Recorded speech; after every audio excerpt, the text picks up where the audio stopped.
طب هو عدم شرب الميه بيحصل فعلا امساك؟ طبعا. بجد؟ طب اه ده نتعامل معاه ازاي؟ طيب، هو طبعا احنا بنتكلم زي ما قلنا ان الميه عنصر رئيسي، وان احنا بنشرب بدون العطش. في حاله وجود مجاعه في الجسم بيلجأ الجسم ان ياخد الميه اللي موجوده في الامعاء الغليظه، فبينشف لي المعده، فبيحصل جفاف للفضلات وصعوبه في الاخراج. مع تكرار عمليه عدم الشرب بيصبح في حاجه اسمها امساك مزمن، وتبعاته بقى اللي هي ممكن تؤدي الى شرخ شرجي وما شابه ذلك، الاصابات الكبيره بقى اللي بتزعلنا شويه. تمام. هنا العميل بيلجأ للاعشاب الملينه، ودي في حد ذاتها كارثه. انا ما ينفعش اعتمد على الملين، ما ينفعش اعالج العرض، لازم اروح اعالج السبب اللي عمل مشكله. طيب هذا السبب هنا ايه؟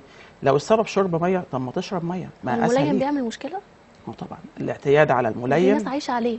ما هي للاسف، وفي بعض الناس بدون ذكر اسماء تجاريه بيروحوا يجيبوا شاي اعشاب من الصيدليات وبيشربوه عشان في ماده السيناميك والراوند، الماده الملينه. ده بعد كده بيعاني ببطء شديد في حركه الجهاز الهضمي وامساك مزمن، لدرجه ان دكاتره البطنه ممكن ما يعرفوش يتعاملوا معاه. لا، انت دور على عرض، سيب العرض ودور على اصل المشكله. لو اصل المشكله ان هي ما بتشربش ميه، لا اشرب ميه. طيب انت ما بتمضغش الاكل كويس، لا امضغ الاكل كويس. انت ممكن تمضغ اللقمه الواحده من 15 ل 20 مره. في الغدد اللعابيه بتنزل انزيمات هضمه زي انزيم الاميليز.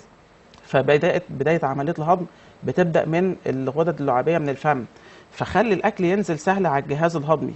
اشرب ميه كويس ما بين الاكلات وقبل الاكل ب10 دقائق. تمام. امضغ اكلك كويس، نظم مواعيد للاكلات، حاول ما تملاش المعده على اخرها. لو انت عايز تاخد حاجات تساعدك في عمليه الهضم ممكن تلجا للالياف الغذائيه زي قشور السيليوم. ممكن تاخد كوبايه ميه دافيه عليها معلقه زيت زيتون على الريق.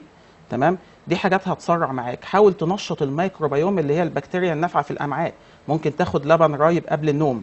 يبقى دي العادات الغذائيه اللي انا ممكن اعتاد عليها اسرع بيها بطء حركه الجهاز الهضمي دون الاعتماد على الملين.